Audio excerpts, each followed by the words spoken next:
بسم اللہ الرحمن الرحیم۔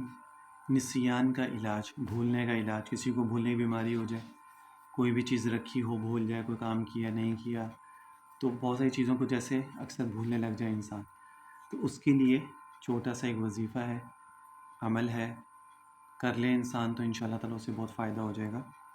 کچھ چیز بھول جائے یا نسیان کا غلبہ ہو جائے تو نسیان کو دور کرنے کے لیے ابن تیمیہ رحمۃ اللہ علیہ نے فرمایا، یہ مجربات میں سے ہے یہ چیز جو ہے۔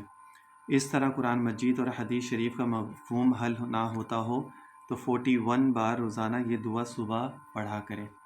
41 دفعہ اس دعا کو صبح کے ٹائم آپ اس کو پڑھ لیا کریں، ٹھیک ہے۔ دعا کیا ہے؟ یا حیو یا قیوم، یا حیو یا قیوم لا الہ الا انت برحمتک استغیث۔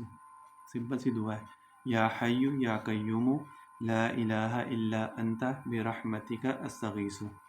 اے زندہ، اے قائم رکھنے والے، تیرے بغیر کوئی معبود نہیں، میں تیری رحمت کے واسطے سے مدد مانگتا ہوں۔ ترجمہ بھی میں نے بتا دیا۔ اسی طرح اگر کوئی تقریر کرنے والا ہے، مبلغ ہے، یا کوئی کتاب پڑھانے والا ہے تو وہ بھی اس کو پڑھ لے تو انشاءاللہ تعالیٰ تقریر کرتے ہوئے اس کو آمد بھی ہو جائے گی، یعنی جو اس نے ذہن میں رکھی ہوگی باتیں اس کو بھولیں گی نہیں، اور کتاب حل کرنے والا بھی آسانی سے کتاب کو حل فرما لے گا۔ تو صبح کے وقت میں 41 دفعہ اس دعا کو پڑھ لیا کرو، جس کو یہ نسیان یا بھولنے یا اس طرح کی کوئی بھی مسئلہ ہے تو